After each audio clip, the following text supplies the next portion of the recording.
Bible एक वर्ष में। नमस्कार, आप सबका बाइबल एक वर्ष में स्वागत है। आप सब ने जो कदम उठाया है प्रभु के वचन सुनने के लिए, यह हमारे जीवन के अंधेरों को दूर करेंगे और हमें प्रभु के प्रकाश में चलाएंगे। आज हम उत्पत्ति ग्रंथ का अध्याय 10, 11 और स्रोत ग्रंथ का दूसरा स्रोत सुनेंगे। प्रभु का वचन सुनने से पहले आइए हम ईश्वर से प्रार्थना करें। हे प्रभु, हम आपका वचन सुनने वाले हैं। हमारे मन की आंखें खोलें और हमें आध्यात्मिक प्रज्ञा दें ताकि हम आपको जान सकें और आपके वचन के अनुसार अपना जीवन जिएं। यह हम मांगते हैं आपसे प्रभु यीशु के नाम, आमीन। उत्पत्ति ग्रंथ अध्याय 10। नूह के पुत्रों सेम, हाम और याफेत की वंशावली इस प्रकार है। जल प्रलय के बाद उनके पुत्र पैदा हुए। याफेत के पुत्र गोमेर, मगोग, मदाय, यावान, तबूल, मशेक और तीरसामा। गमेर के पुत्र अश्कनाज, रिफात और तेगर्मा। यावैन का पुत्र एलीशा, तरशीश, कितीम और दोदातीम। इन्हीं से तटवर्ती प्रजातियों की उत्पत्ति हुई। वह अपनी अपनी भाषा और अपने अपने कुल के अनुसार उन देशों में फैल गई। हाम के पुत्र कुश, मिश्राइम, फुट और कानान। कुश के पुत्र साबा, हवीला, सबाता, रामा और सबतका। राउमा के पुत्र शाबा और ददाना। कुश ने निम्रोद को उत्पन्न किया, जो पृथ्वी पर का प्रथम शूरवीर और प्रभु की दृष्टि में महान शिकारी था। इसलिए यह कहावत पड़ गई, प्रभु की दृष्टि में निम्रोद के समान महान शिकारी। उसके राज्य के प्रथम केंद्र बाबुल, एरेक, अकाड और कलने थे। ये सभी शिनार देश में स्थित है।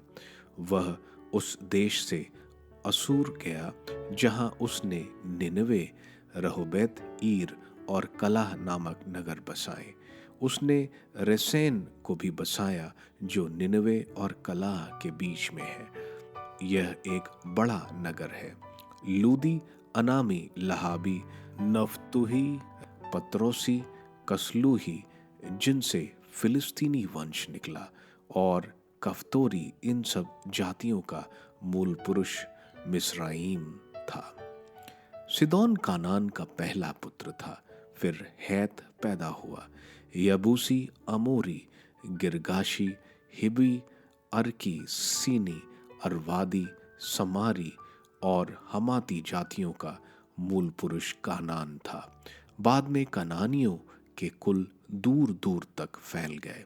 कनानियों का जनपद सिदोन से लेकर गरार की ओर गाजा तक और सिदोम, गोमोरा, अदमा और सिबोयीन की ओर लेशा तक फैल गया। यह अपने अपने कुलों और भाषाओं, अपने देशों और प्रजातियों के अनुसार हाम के वंशज है। सेम के भी पुत्र उत्पन्न हुए। वह एबेर के सब वंशज का मूल पुरुष और याफेत का बड़ा भाई था। सेम के पुत्र एलाम, असूर, अरशफाद, लूद और अराम। अराम के पुत्र ऊस, हूल, गतेर और मश। अरफशाद को शेला नामक का पुत्र हुआ और शेला को अबेर। एबेर को 2 पुत्र हुए। एक का नाम पेलेग था। उसके दिनों में पृथ्वी के लोग विभाजित हो गए। उसके भाई का नाम योकटान था। योकटान के ये पुत्र हुए अलमोदाद, शेलेफ, हर्समोद, येरा, हरदोराम, उलचाल, दिकला, उबाल, अबिमाएल, शाबा, ओफीर, हवीला और इयोबाब। ये सब योकटान के पुत्र थे। उनका जनपद मेशा से लेकर सफार और पूर्व के पहाड़ी प्रदेश की ओर फैला हुआ था। ये अपने अपने कुलों, भाषाओं, अपने देशों और प्रजातियों के अनुसार सेम के वंशज हैं। यह अपनी विभिन्न वंशावलियों और प्रजातियों के अनुसार नूह के पुत्र के वंशज हैं। जल प्रलय के बाद इन्हीं में से प्रजातियां पृथ्वी पर फैल गईं। उत्पत्ति ग्रंथ अध्याय 11। बाबुल का मीनार। समस्त पृथ्वी पर एक ही भाषा और एक ही बोली थी। पूर्व में यात्रा करते समय लोग शिनार देश के एक मैदान में पहुंचे और वहां बस गए। उन्होंने एक दूसरे से कहा, आओ हम ईंट बनाकर आग में पकाएं। वह पत्थर के लिए ईंट और गारे के लिए डामर काम में लाते थे। फिर वे बोले, आओ हम अपने लिए एक शहर बना लें और एक ऐसी मीनार जिसका शिखर स्वर्ग तक पहुंचे। हम अपने लिए नाम कमा लें जिससे हम सारी पृथ्वी पर बिखर ना जाए। तब ईश्वर उतरकर वह शहर और वह मीनार देखने आया जिन्हें मनुष्य बना रहे थे, और उसने कहा, वे सब एक ही राष्ट्र है और एक ही भाषा बोलते हैं। यह तो उनके कार्यों का आरंभ मात्र है। आगे चलकर वे जो कुछ भी करना चाहेंगे वह उनके लिए असंभव नहीं होगा। इसलिए हम उतरकर उनकी भाषा में ऐसी उलझन पैदा करें कि वे एक दूसरे को ना समझ पाएं। इस प्रकार ईश्वर ने उन्हें वहां से सारी पृथ्वी पर बिखेरा और उन्होंने अपने शहर का निर्माण अधूरा छोड़ दिया। उस शहर का नाम बाबुल रखा गया क्योंकि ईश्वर ने वहां पृथ्वी भर की भाषा में उलझन पैदा की और वहां से मनुष्यों की सारी पृथ्वी पर बिखेर दिया। कुलपतियों की वंशावली। सेम की वंशावली इस प्रकार है। सेम 100 वर्ष का था जब उसे जल प्रलय के 2 वर्ष बाद अरशफाद नामक एक पुत्र हुआ। अरशफाद के जन्म के बाद सेम 500 वर्ष और जीता रहा तथा उसे और पुत्र तथा पुत्रियां हुई। अरशफाद 35 वर्ष का था जब उसे शेला नामक एक पुत्र हुआ। शेला के जन्म के बाद अरशफाद 403 वर्ष और जीता रहा तथा उसे और पुत्र और पुत्रियां हुई। शेला 30 वर्ष का था जब उसे एबेर नामक एक पुत्र हुआ। एबेर के जन्म के बाद शेला 403 वर्ष और जीता रहा तथा उसे और पुत्र तथा पुत्रियां हुई। एबेर 34 वर्ष का था जब उसे पेलेग नामक एक पुत्र हुआ। पेलेग के जन्म के बाद एबेर 430 वर्ष और जीता रहा तथा उसे और पुत्र तथा पुत्रियां हुई।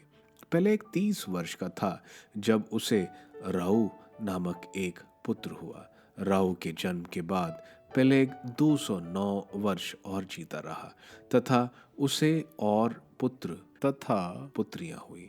राऊ 32 वर्ष का था जब उसे सारूंग नामक एक पुत्र हुआ। सारूंग के जन्म के बाद राऊ 207 वर्ष और जीता रहा तथा उसे और पुत्र तथा पुत्रियां हुई। सारूग 30 वर्ष का था जब उसे नाहोर नामक एक पुत्र हुआ। नाहोर के जन्म के बाद सारूग 200 वर्ष और जीता रहा तथा उसे और पुत्र तथा पुत्रियां हुई। नाहोर 29 वर्ष का था जब उसे तेरह नामक एक पुत्र हुआ। तेरह के जन्म के बाद नाहोर 129 वर्ष और जीता रहा तथा उसे और पुत्र तथा पुत्रियां हुई। तेरह 17 वर्ष का था जब उसे एब्रम, नाहोर और हरान नामक पुत्र हुए। इब्राहिम के पूर्वज। तेरह की वंशावली इस प्रकार है। तेरह के अब्राम, नाहोर और हरान नामक पुत्र हुए। हरान को लॉट नामक पुत्र हुआ। उसके अपने पिता तेरह के जीवन काल में खलदेया देश में उर नगर में जो उसकी जन्मभूमि थी हरान की मृत्यु हुई। अब्राम और नाहोर ने विवाह किया। अब्राम की पत्नी का नाम साराय और नाहोर की पत्नी का नाम मिल्का था। मिल्का हारान की पुत्री थी। हारान मिल्का और यिस्का दोनों का पिता था। साराय बांझ थी, उसके कोई संतति नहीं थी।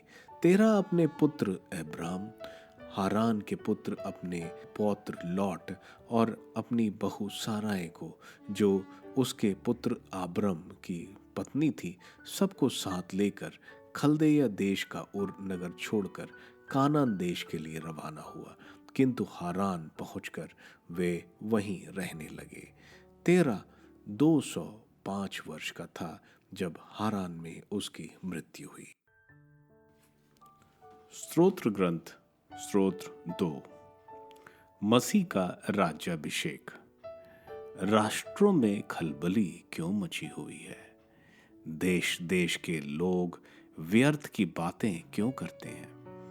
पृथ्वी के राजा विद्रोह करते हैं। वे प्रभु तथा उसके मसीह के विरुद्ध षड्यंत्र रचते हैं और कहते हैं, हम उनकी बेड़ियां तोड़ डालें, हम उनका जुआ उतार कर फेंक दें। जो स्वर्ग में विराजमान है वह हंसता है। प्रभु उन लोगों का उपहास करता है। वह क्रुद्ध होकर उन्हें डांटता और यह कहते हुए उन्हें आतंकित करता है, मैंने ही अपने पवित्र पर्वत सिय्योन पर अपने राजा को नियुक्त किया है। मैं ईश्वर की राजाज्ञा घोषित करूंगा। प्रभु ने मुझसे कहा, तुम मेरे पुत्र हो, आज मैंने तुमको उत्पन्न किया है। मुझसे मांगो और मैं तुम्हें सभी राष्ट्रों का अधिपति तथा समस्त पृथ्वी का स्वामी बना दूंगा। तुम लोहे के दंड से उन पर शासन करोगे। तुम उन्हें मिट्टी के बर्तनों की तरह चकनाचूर कर दोगे। राजाओं, अब भी समझो। पृथ्वी के शासकों, शिक्षा ग्रहण करो। डरते कांपते हुए प्रभु की सेवा करो। सावधान होकर आनंद मनाओ। पुत्र की आज्ञाओं का पालन करो। ऐसा ना हो कि वह क्रोध करे और तुम्हारा सर्वनाश हो जाए, क्योंकि उसका क्रोध सहज ही भड़कता है। धन्य है वे जो उसकी शरण जाते हैं। उत्पत्ति ग्रंथ के 10वें अध्याय में हम नूह के पुत्रों से राष्ट्रों का जन्म देखते हैं। इसमें सारे राष्ट्रों पर इतना तवज्जो नहीं दिया गया है। ज्यादा अरब देश जो इज़राइल के इर्द गिर्द है उन पर दिया गया है। इज़राइल ईश्वर का प्रिय है। बाइबल में बाकी देशों और बाकी चीजों को इसलिए नहीं बताया गया क्योंकि ईश्वर का उद्देश्य बाइबल के पुराने विधान में इज़राइल के बारे में अनुबंध यानी कवनेंट, 10 आज्ञाएं और मसीह के आने की भविष्यवाणी देना था। नए विधान हमें मसीह के आगमन, उनका जीवन, शिक्षाएं, क्रूस मरण, पुनरुत्थान और किस तरह हम मसीह में बचाए जाते हैं।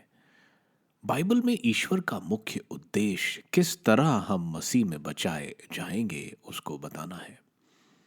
अध्याय 11 में हम देखते हैं किस तरह पूर्व में यात्रा करते समय लोग शिनार पहुंचे।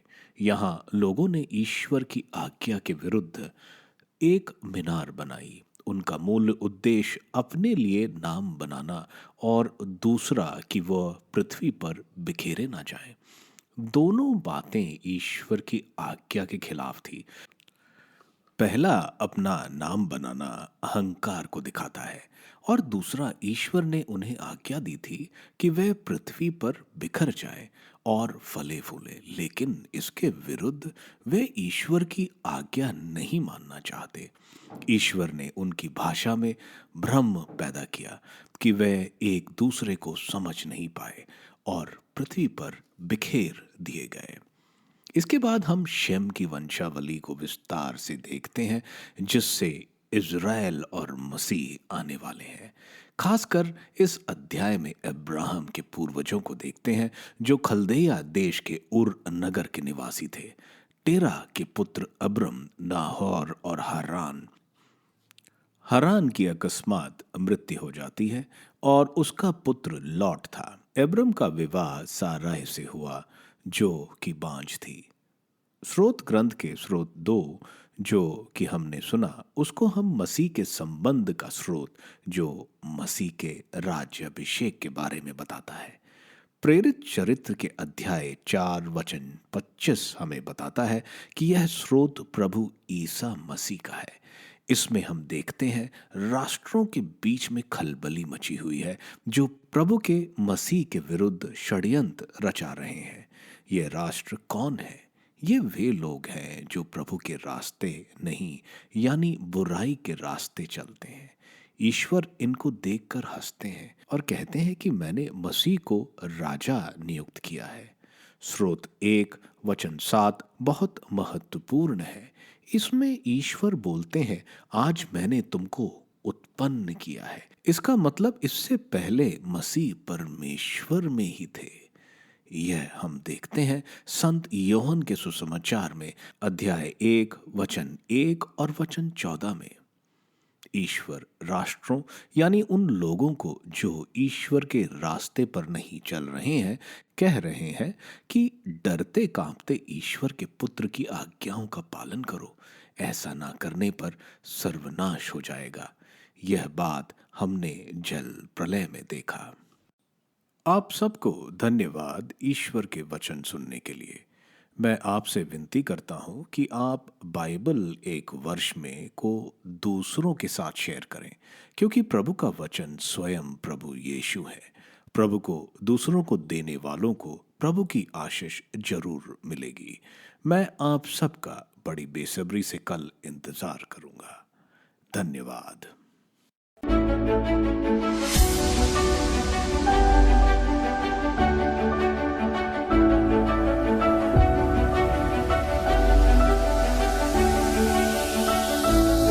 बाइबल एक वर्ष में